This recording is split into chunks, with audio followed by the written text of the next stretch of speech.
Hello mga kapsat, nais ko lang ibahagi sa inyo ang mahalagang bagay na may kinalaman sa ating kalusugan. Kung mahalaga para sa inyo ang kalusugan, ang videong ito ay para sa inyo. Mga kapsat, ilang mga karamdaman ang maiuugnay sa pagkakaroon ng mataas na level ng nakasasamang kolesterol sa ating katawan.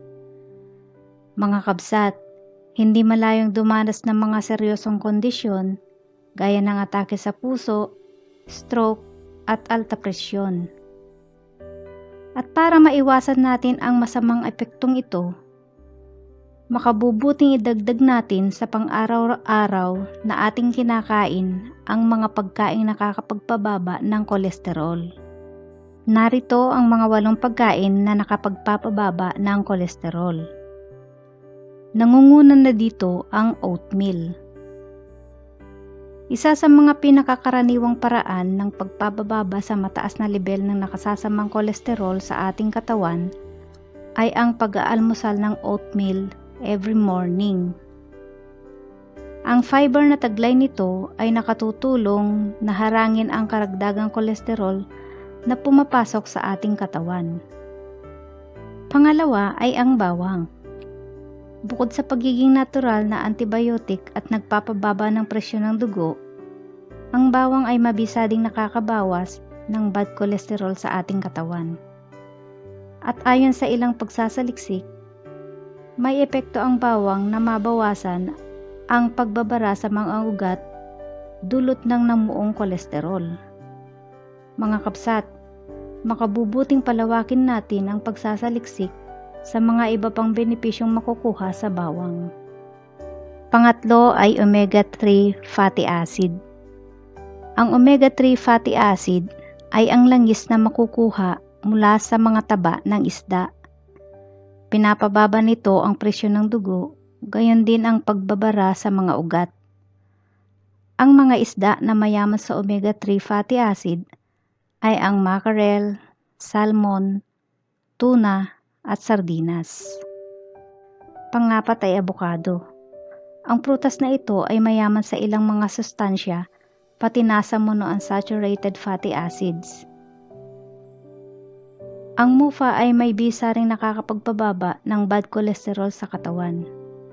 Sa halip na mga sitsirya na may mataas na saturated fat, mainam na kumain tayo ng abukado na mayaman sa mufa. Mga kabsat, makabubuting alamin pa natin ang iba pang mga benepisyo na makukuha sa abukado. Ang panglima naman ay ang mga nuts. Ang mga nuts gaya ng mani, walnut, almond at iba pa ay paboritong kainin ng karamihan sa ating mga Pilipino maging ng mga ibang lahi. Napakainam itong kainin sa pagpapalipas ng oras.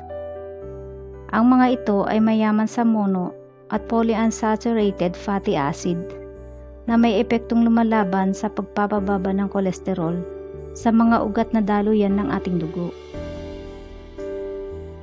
Ika-6 ay ang olive oil. Ang olive oil ay mayaman din sa mufa na may mabuting epekto sa pagpapababa ng nakasasamang kolesterol sa ating katawan. Ang paggamit ng 2 kutsara ng olive oil sa halip na karaniwang mantika ay makapaghahatid ng benepisyo sa ating puso. Pangpito ay ang dark chocolate.